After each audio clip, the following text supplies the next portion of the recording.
Dana bantuan operasional pendidikan dikorupsi, siapa tersangka?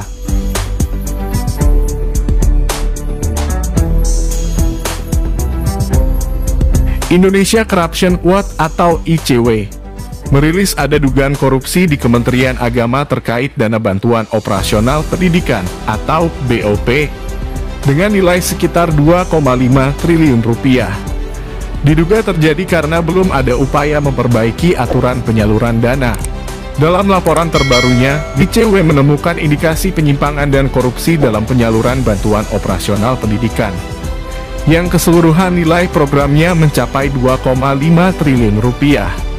ICW menemukan indikasi korupsi dalam penyaluran BOP untuk masa pandemi di lingkup Kemenak, dengan dugaan terjadi baru di 5 daerah yakni Aceh, Sumatera Utara dan Jawa Tengah, Jawa Timur serta Banten.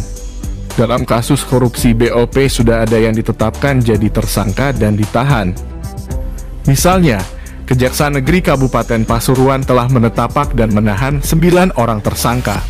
Tim Jaksa Penyidik Tindak Pidana Khusus Kejaksaan Negeri Jakarta Barat juga telah menahan 2 orang tersangka. Tentu kita akan menunggu siapa tersangka selanjutnya. Biarkan dulu aparat penegak hukum bekerja untuk mengungkap mega skandal korupsi di lingkungan pendidikan.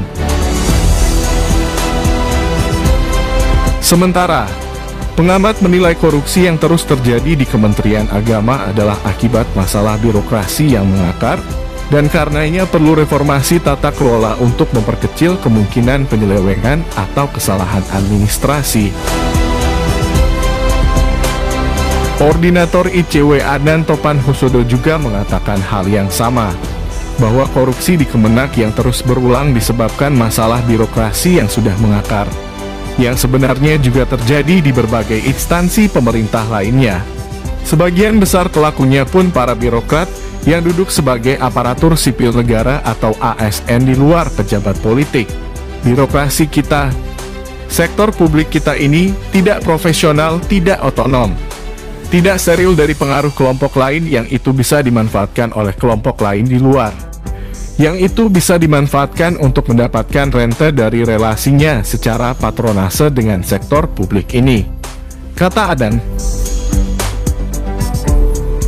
Undang-Undang Dasar tahun 1945, dalam pasal 31 ayat 4 tertulis, bahwa negara memprioritaskan anggaran pendidikan sekurang-kurangnya 20% dari anggaran pendapatan dan belanja negara atau APBN, serta dari anggaran pendapatan dan belanja daerah atau APBD untuk memenuhi kebutuhan penyelenggaraan pendidikan nasional.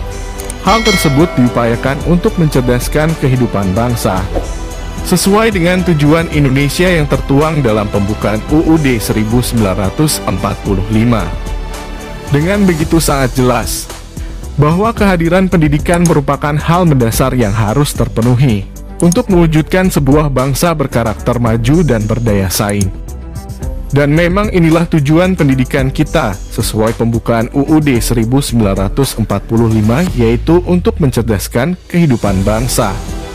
Indonesia sendiri lah setiap tahunnya mengalokasikan dana pendidikan 20% dari anggaran pendapatan belanja negara, dan jumlahnya terus meningkat.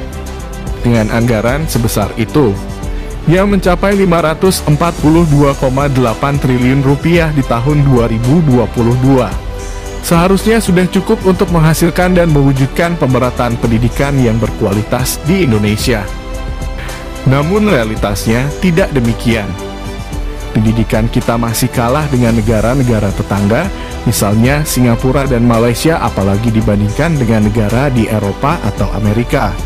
Artinya, peningkatan anggaran untuk pendidikan tidak serta-merta mengubah wajah pendidikan kita menjadi lebih baik.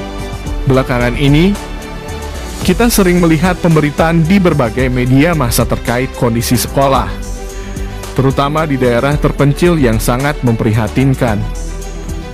Anggaran pendidikan kita di tahun 2022 ini menyentuh angka 542,8 triliun rupiah. Sungguh fakta yang bertolak belakang dengan anggaran yang dikucurkan pemerintah selama ini. Apakah semua ini terjadi karena adanya korupsi gede-gedean di dunia pendidikan? Tentu mungkin itu salah satu penyebabnya.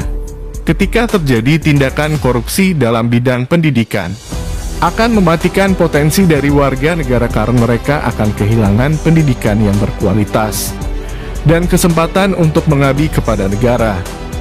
Selain itu, ini juga dapat melanggar hak asasi manusia, khususnya para peserta didik untuk mendapatkan pendidikan yang berkualitas.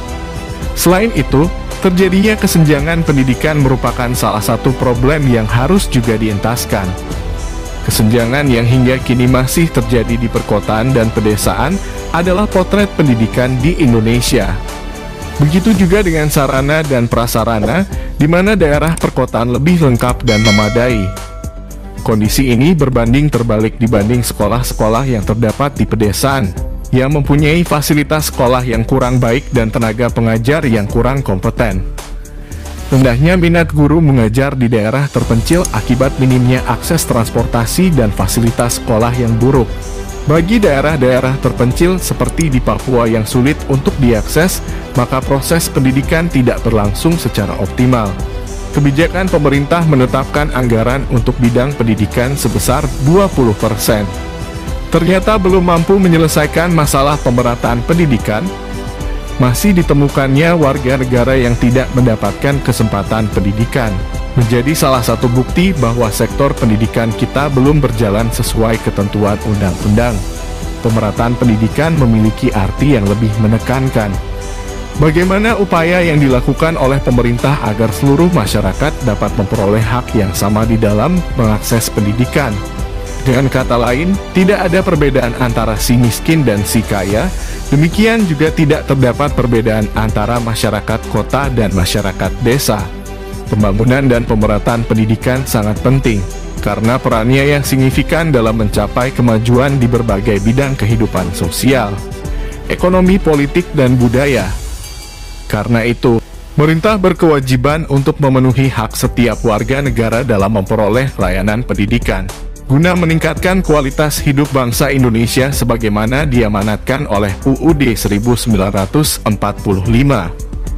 Pembangunan pendidikan di daerah harus bersifat adil, partisipatif, dan terintegrasi, sehingga kesenjangan mutu yang ada saat ini dapat diatasi dalam waktu yang tidak terlalu lama.